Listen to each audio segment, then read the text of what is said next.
பள்ளிகளுக்கு மதுபான நிறுவனங்கள் நன்கொடை வழங்கும் விவகாரம் தொடர்பில் பேரா பூந்தோங் சட்டமன்ற உறுப்பினர் துல்சி மனோகரன் வெளியிட்ட அறிக்கை மிகவும் சிறுபிள்ளைத்தனமானது என மாய்கா இளைஞர் பிரிவு சாடியுள்ளது.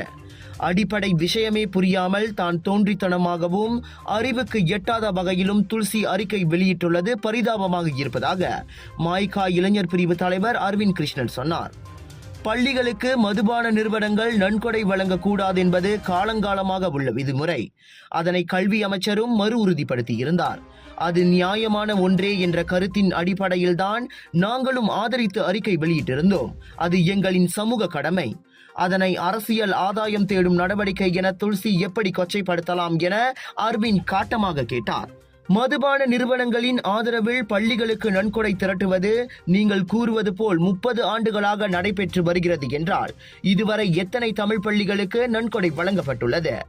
எத்தனை தமிழ் பள்ளிகளில் கட்டமைப்பு வசதிகள் தரம் உயர்த்தப்பட்டுள்ளன என துல்சி அறிவிக்க தயாரா என அரவிந்த் சவால் விடுத்தார். நன்கொடை கிடைக்கிறதே என்பதற்கெல்லாம் கொள்கையை அடகு வைக்கக்கூடாது. பள்ளிகளில் மதுபான அல்லது சிகரெட் நிறுவனங்களை விளம்பரப்படுத்த முடியாது. இது கூடவா அவருக்கு புரியவில்லை? எத்தனையோ இந்திய இளைஞர்கள் மதுபானத்திற்கு அடிமையாகி வாழ்க்கையை தொலைத்து நிற்கின்றனர். அவர்களின் குடும்பத்தார் படும் இன்னல்களுக்கு துல்சி பதில் என்ன என அரவிந்த் அறிக்கையில் கேட்டார். அவ்விஷயத்தில் மாய்காவினர் அரசியல் ஆதாயம் தேடுவதாகவும் மக்களின் ஆதரவை இழந்துவிட்டதால் தங்களின் பலவீனத்தை திசை திருப்புவதாகவும் துல்சி முன்னதாக பேஸ்புக்கில் அறிக்கை வெளியிட்டிருந்தார்.